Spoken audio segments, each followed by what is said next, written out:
We have Ahmad with us today, and he's going to show us how to do the exercises right after a hip replacement surgery. So, Ahmad, we're going to be pushing with our foot downwards and hold for 3 seconds, contracting the calf muscle. Hold for one, two, three, and then let go. And then again, push downwards, hold for one, two, three, and let go.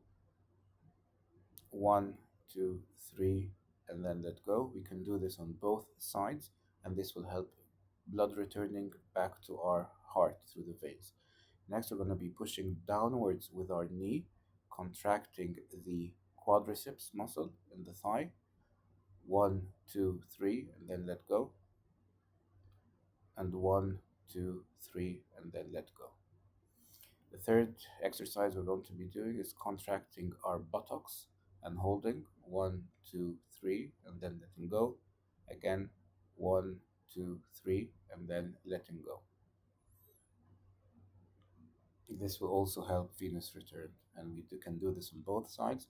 And you can repeat this every 2 or 3 hours throughout the first 3 or 4 days following your surgery. The third one is going to take deep breath and let go, and a deep breath in and then let go. This will help open up our lungs after the anesthetic. These are 4 exercises so far. Okay, next we are going to start bending our knee while keeping our heel on the bed. So while we're bending our knee, we have to control our leg, keep our knee facing upwards and our foot facing forwards. We can continue bending up to 90 degrees, no more than 90 degrees of hip bending. And then gradually let go, again with our knee facing forwards and our foot facing forwards. We don't want our hip to rotate outwards or inwards. We need to control the rotation while we do this exercise.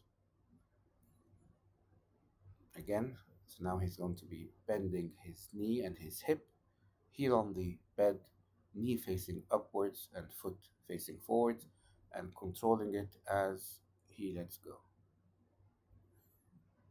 Next, while we're standing up, we can hold onto the bed or onto a chair or onto a walking stick, and then start gently bending our hip. Our limiting in bending is 90 degrees. So again, bend the hip slowly and then gradually let go, again controlling our hips so it doesn't rotate inwards or outwards.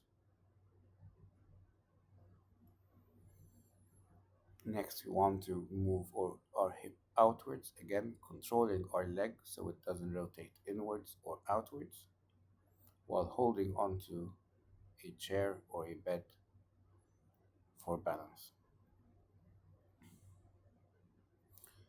And then again, while holding onto something for balance, we will stretch our hip backwards.